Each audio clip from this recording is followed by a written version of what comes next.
All right, let's get started. First of all, we'll just say who we are. So I'm Liz Rice from Isovalent and also the Cilium project. I'm Bill Mulligan, also from Isovalent and the Cilium project.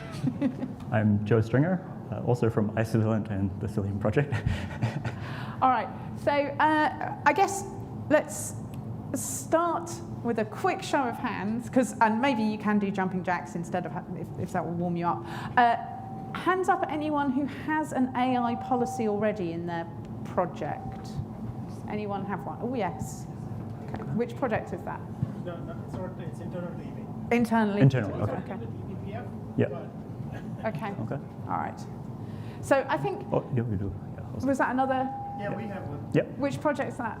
Podman, Builder, Scopio. Okay. Okay, cool. For those who didn't hear, Podman, Scopio, Builder. Cool. So we certainly have had some AI contributions of varying quality. We started a discussion on our GitHub discussions board about, well, what kind of AI policy should we have? We haven't really reached firm conclusions yet. So we really just wanted to think out loud, maybe have a bit of discussion. We definitely want to hear from you all as well about what your, I'm assuming we're all dealing with something pretty similar, but what your kind of thinking is around it.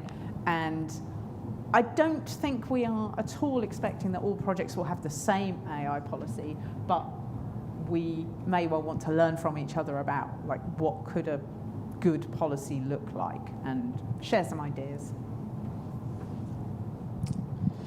Yeah, so as Liz was saying, we have this discussion thread open, and what we've done is kind of taken examples from lots of different people to see what would a good AI policy actually look like. So some of the examples that we have seen is there's a really good talk from Daniel, who's the maintainer of curl. Some projects have started to add an agents.md. Other projects have just defined a section in their contributing guide. This is what you should be doing if you're using AI in your contributions. But I think when we're trying to actually think about it, what would a good AI policy be? I think it's helpful to start, what is a good policy in a project? And there's kind of two different parts when you're thinking about a policy. The first part is the why. Why do we have a policy around, for instance, DCO, right? That's for attribution of code. Or why do we have a policy about anything else? You need to be solving a specific problem for the project. And that's one part of a good policy. And the second part is the implementation, and that's the how. So when you need to do something like who actually owns this code, then by doing something like DCO, you're signing I have the rights to contribute this code. So when we're thinking about what a good AI policy should look like, we think it should really contain those two parts. The first part is the why.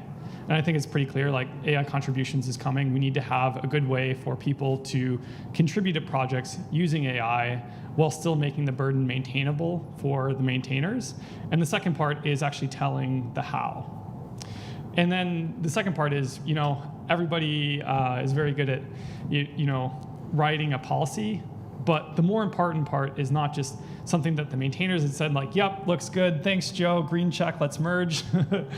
It's actually educating the contributors. For instance, in Cilium, there's 3 of us here on stage as maintainers, but we actually just recently crossed the 1,000 contributor mark. So we need to educate not 3 people, we need to educate 1,000 people. And we need to tell them both the why we have this policy, and the second part is how are you going to do that? How are you going to make AI contributions to the project? And so I think that's kind of the common thing that all of us projects are kind of grappling with here. How do we make a good AI policy, and how are we going to educate contributors so that everybody's moving in a positive direction and we don't kind of increase the burden on maintainers when it's already a difficult job enough. So that, Joe? Yeah. So I think we're all probably familiar with this idea. We're thinking about sustainability in open source and like how do we bring up the community, and the community is really built on trust. And so from like I guess a steward of an open source project kind of a perspective, I'm looking for like how do I identify contributors I can encourage in the right ways that follow not only the technical kind of strategy that we want to kind of have in the project, but also sort of are they imbuing like the values of the project, and so how do we communicate? Well, we might come to a physical meeting like this. Not everybody can make that. We might join a meeting online like a Zoom or something like that. Sometimes time zones don't allow for that. So what we end up boiling down is like the lowest common denominator is like via text. And something we've found is that we get a wide range of different contributions now with this new tooling. And so ways that we might have identified trust and built trust with one another over text-based systems through GitHub and PRs and issues and so on, they're kind of changing a bit. And so we have to kind of revisit how are we identifying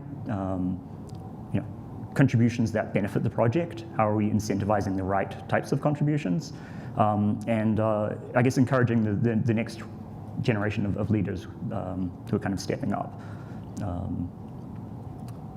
So there's a lot of different kind of aspects to the problem space, and I think we do want to kind of get this more to a discussion format. So maybe Liz, if you want to. Yeah, I'm just going to walk through a little sort of animation of how we were thinking really about motivations as well as problems. So contributor makes a PR, and these days they could have all sorts of AI assistance to making that contribution, which could be, anything from just autocorrect, which I think a lot of us have been using in one form or another for years and years and years, and I don't think we have any concerns about typos being corrected, through people using AI to kind of help them think through how to solve a problem. Well, maybe that's okay, but do they really understand what they're doing? Or are they just sort of going, hey, AI, vibe code this for me. I'm just going to throw this contribution over to, Joe typically, and give Joe the job of reviewing that change that they didn't even really understand. And, what's their motivation for doing this? A lot of contributors are doing this, with good intentions. They want to make a good fix.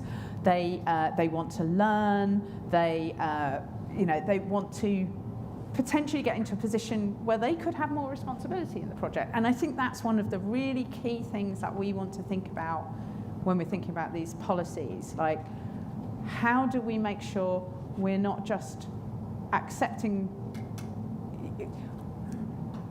the fix or the change should come from a person, where that person ultimately can become part of the project and hopefully take on responsibility in that project. But it's quite hard for us to distinguish whether somebody is doing it because they really care or because they just want the CV points. And that's always been a problem, but it's become more of a problem with AI. I think also from the reviewer standpoint, hopefully we can get some AI assistance to make that job easier. But again, we still want to make sure that people really understand the project. We don't want, or at least I don't think we're at a place today where it's okay to let AIs just take over the project direction and look after the whole thing. So as reviewers and maintainers, we are motivated to make sure it is a good fix. We are motivated to hopefully encourage that contributor to learn something, and we do want to build people up so they can, when we're all retired, we still want Cilium to be carrying on, right? But there isn't always a good alignment, and it's very hard to understand how our motivations as reviewers and contributors' motivations, whether they're really truly aligned. And I think AI makes that gap much, much bigger and harder to understand. And this is where we're going to kind of transition from being talking heads on the stage to more of an open discussion, because I think that's the whole point of Maintainers Summit, is to bring the maintainers together and discuss the issues that are pressing for all the problems. And so we put together some of the considerations for an effective policy. But we'd like to hear from you. What do you think is most important, and what are you thinking about in your projects when you're kind of looking through this list? So things like, as Joe was talking about, like the submission quality, like how do you deal with things like AI slop? The reviewer workloads and interactions, how do you deal with the burden on the maintainers? The legal copyright and attribution issues, is this actually coming from a human, or is this something that's just been copy pasted out of some AI assistant? And then the last part is around like the security. How can we make sure that our projects continue to stay secure for everyone?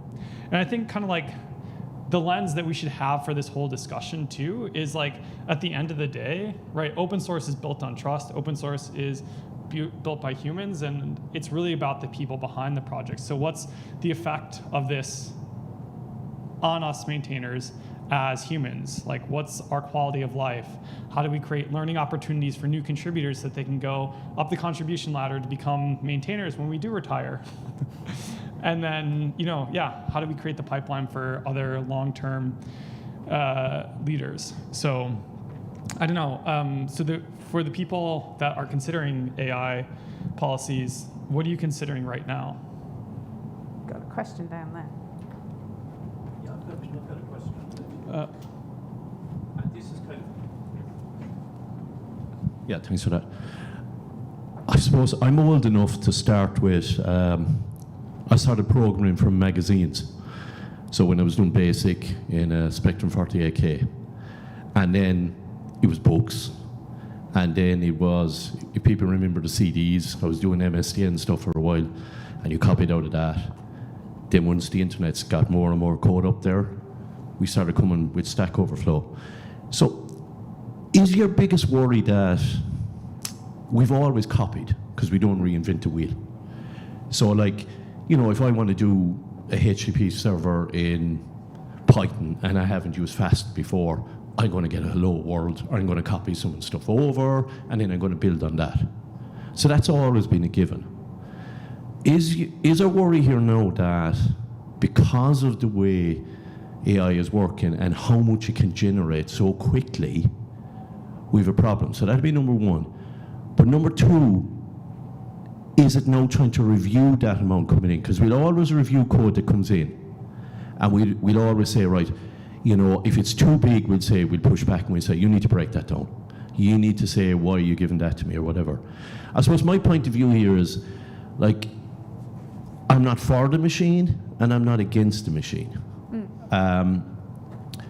But I just see this over 30 years, it's a new generation where some of us who are bald with glasses and grey, we just have to move a little bit, and maybe we have to change, all right? Am I happy with the change? Maybe not. Or maybe I am. But I don't see it being any different. And it's still just a case of we're using code that was always there, we're bringing it across. The only problem where I'd see it is, we'll say for people new coming into the profession, there may be a problem here where they may not get as much a chance to learn like we had to learn, and where you had to go down rabbit holes, for weeks on end, and you learn through the hard way, because no one learns the easy way. You get burnt, you come back, or whatever. That's probably the place I see the biggest problem, really. Sorry, that's probably rambling a bit.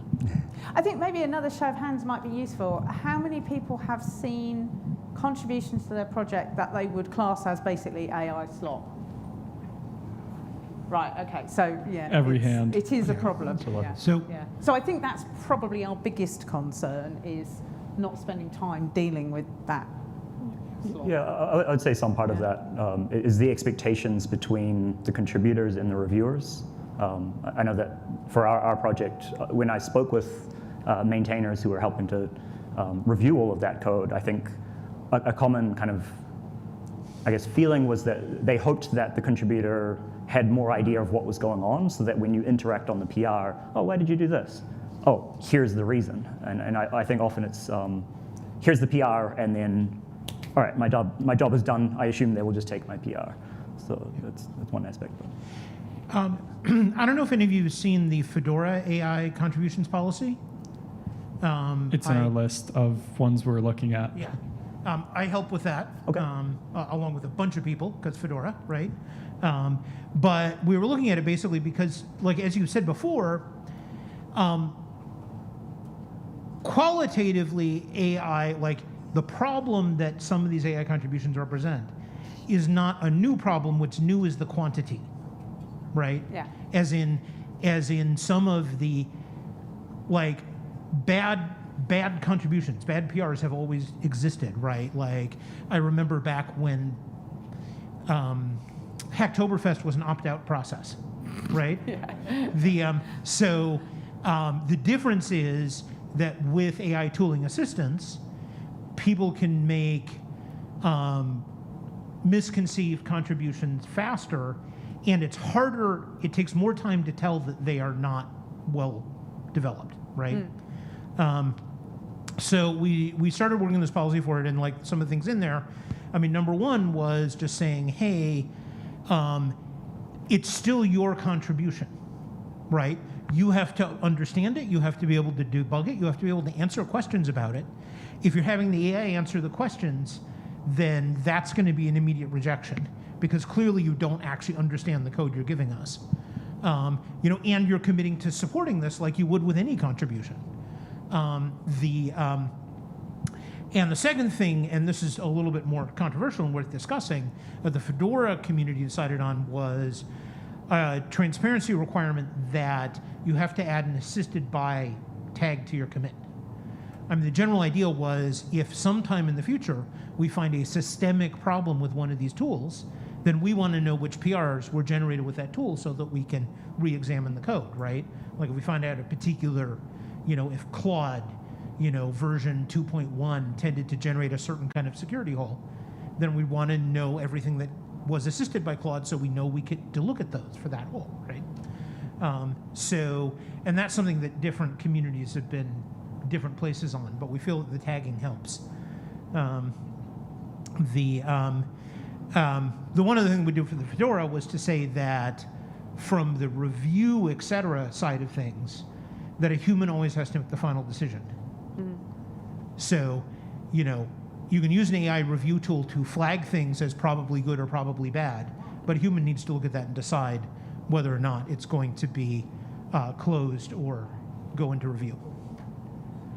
I think you said something really interesting sort of in there, which was the expectation of people, supporting and maintaining their contribution into the future, which I think is also something that's quite hard to, we certainly have that expectation, but I think it's quite hard to articulate to a newcomer to a project. So it goes back to that point about education. How do you explain to somebody, we want you to understand your code, and we want you, if this is more than a bug fix, we kind of want you to hang around. We want to know you're going to be, you have built up the trust that Joe talked about, that we think you will actually help out if changes are needed to this feature in the future. I think Josh made one other point before the gentleman comes in. One really good point there is, and it's something maybe we do, if you're of a certain vintage or you're used to, the way you grow up not trusting anything. Let's be fair about it. A good point what he made was, and in one of the communities I'm in now, we use Gemini for code reviews, so it does an automatic code review. And it's pretty okay. But there are moments, even like when I push in a PR and it'll give me back a few comments, I go, yeah, that's great there, but not in this situation. Or I don't agree with that because of such and such. So you're having an over and back here. And maybe that's the point with, it's about having that over and back about when you put something in or you review something or whatever, that we're always kind of checking with it. There's a few over there as well, but yeah, you go. I just wanted to add one comment. I think it's a good one, if you're going to use AI-generated code, give the version of the tool that you use, because they tend to, like Claude 4 does it certain way, Sonnet 4.5 does it in a different way. I was just looking at Cilium, and don't see any like client rules kind of thing. Is that something that you'd consider adding? There's no client rules. So client people rules, are people are using different. I mean, I've only explored Sonnet and Codex is out now. Haven't tried it yet, but there'll be some popular tools people will use. Some are good at certain things like Golang. Some tools really do it well. I guess a good starting point could be you establish client rules for each of the different tools people are likely to use, set those coding standards. But how do we, as Cilium experts rather than AI tooling experts, how do we know what? This is just general coding guidelines. I mean, think C++. You say no God classes. So that kind of it's not specific to any particular like all these tools like Sonnet and Codex. They're really interpreting human language and then translating into a model and then runs through inferencing, right? So if you say in human words, okay, don't use global variables everywhere, it'll figure that out and flag it as people write the code. We're still learning, but this is just a suggestion. I just looked up Cilium's code base and didn't see that in there. I'd say where we are in the Cilium project right now is we have a discussion amongst the maintainers about what the policy should be, and we're looking at what other projects are doing. There are proposals, everything from don't accept anything to accept everything, and I think when you create a file that instructs these tools what to do, that creates an implicit endorsement of the tooling. And so I think it's a little bit tricky to say, oh, here's a file about how you should use this tool, but we haven't decided whether we will allow it yet or not. And so I think definitely that's a step, assuming that you don't go for a relatively draconian kind of policy.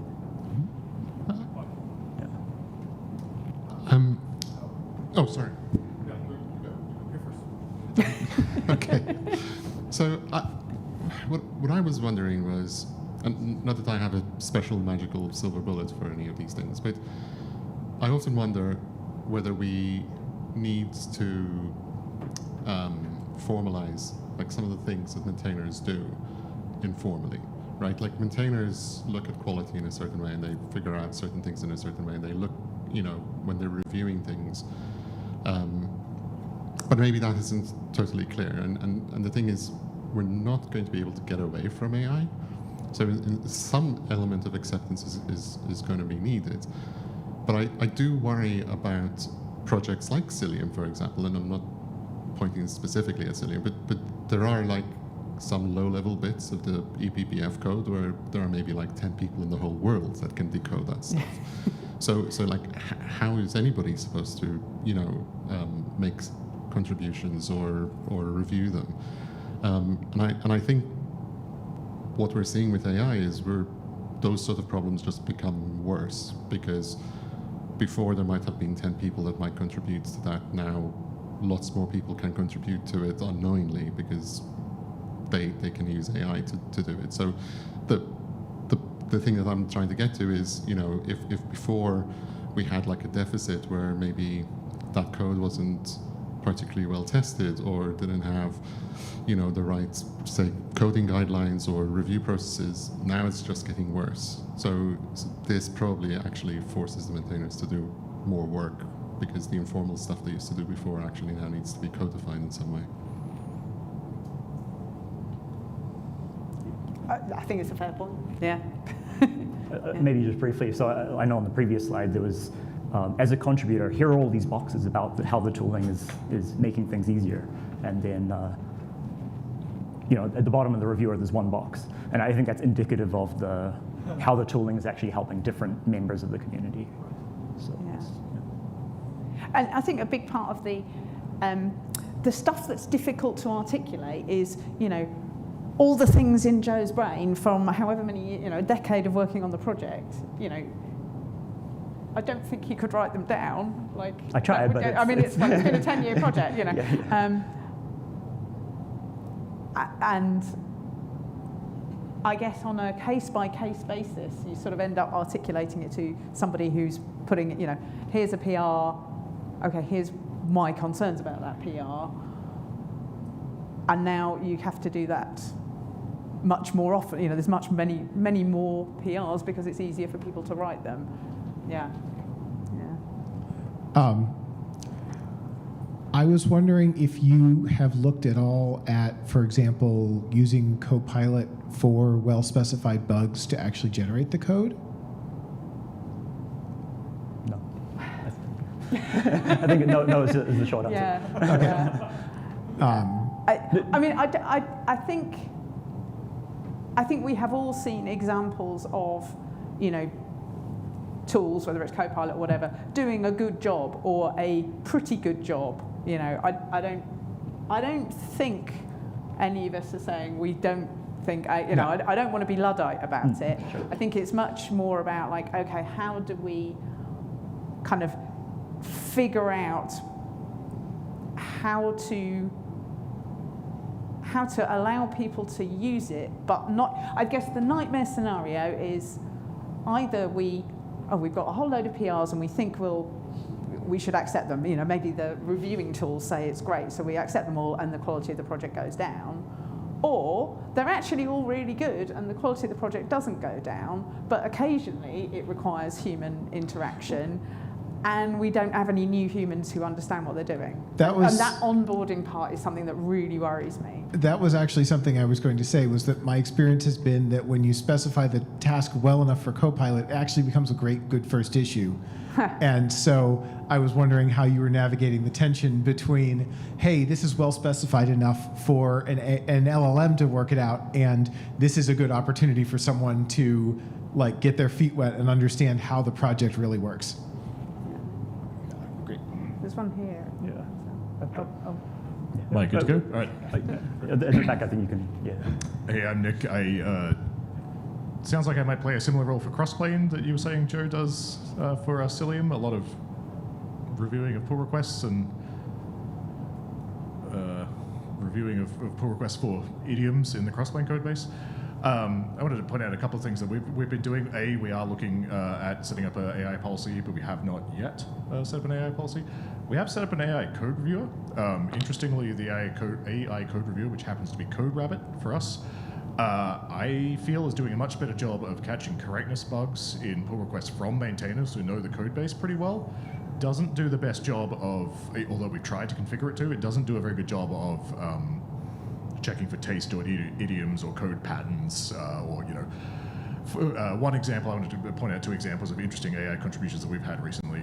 One was a new contributor, and we had a pretty well-specified issue saying, hey, we just added this feature, it needs some Prometheus metrics.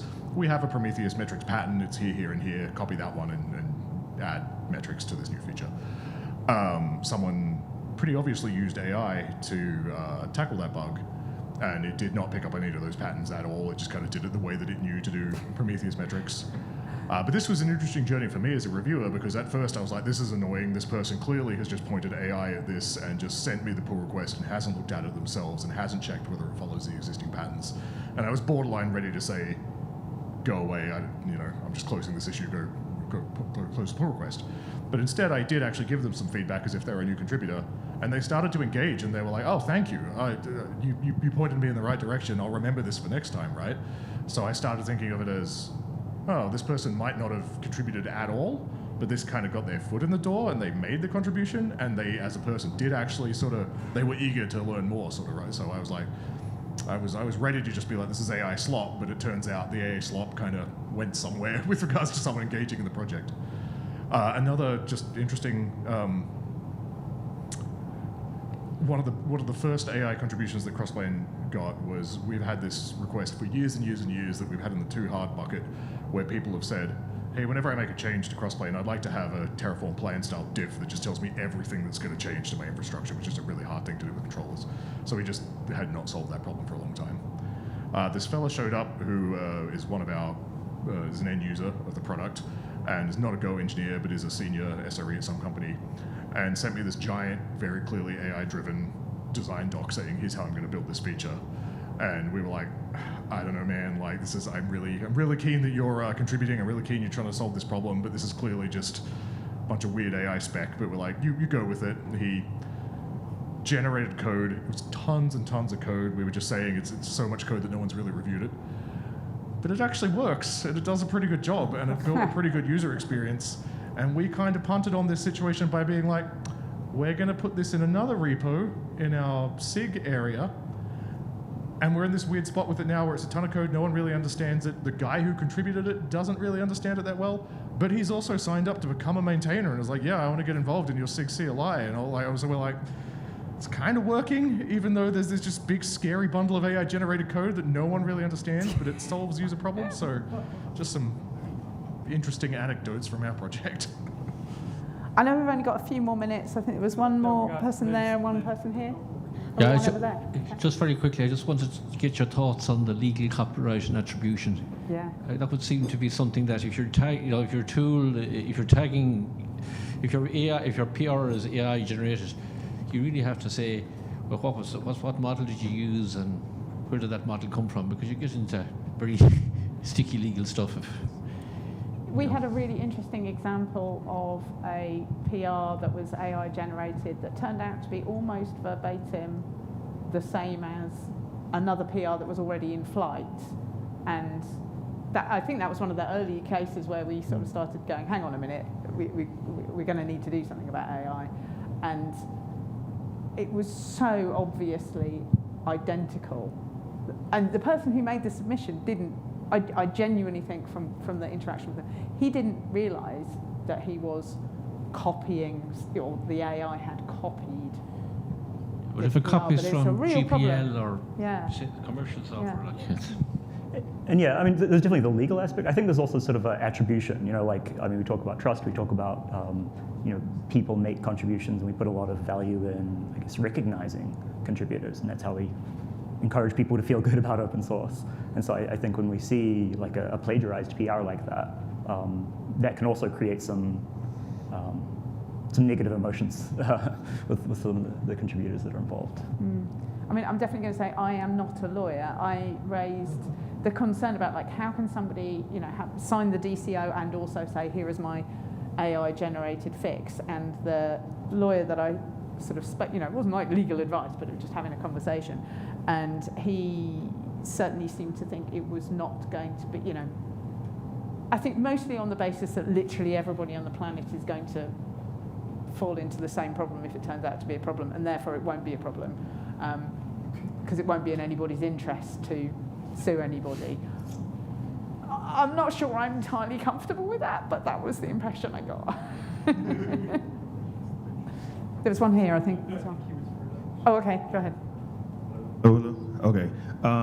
Thank you. I have a question around tooling like Dependabot that can't really attribute to DCO, but also usually does like dependency updates, but as well as tested only with trusted testing, but can't really go through the matrix of what's necessary to make those changes necessary.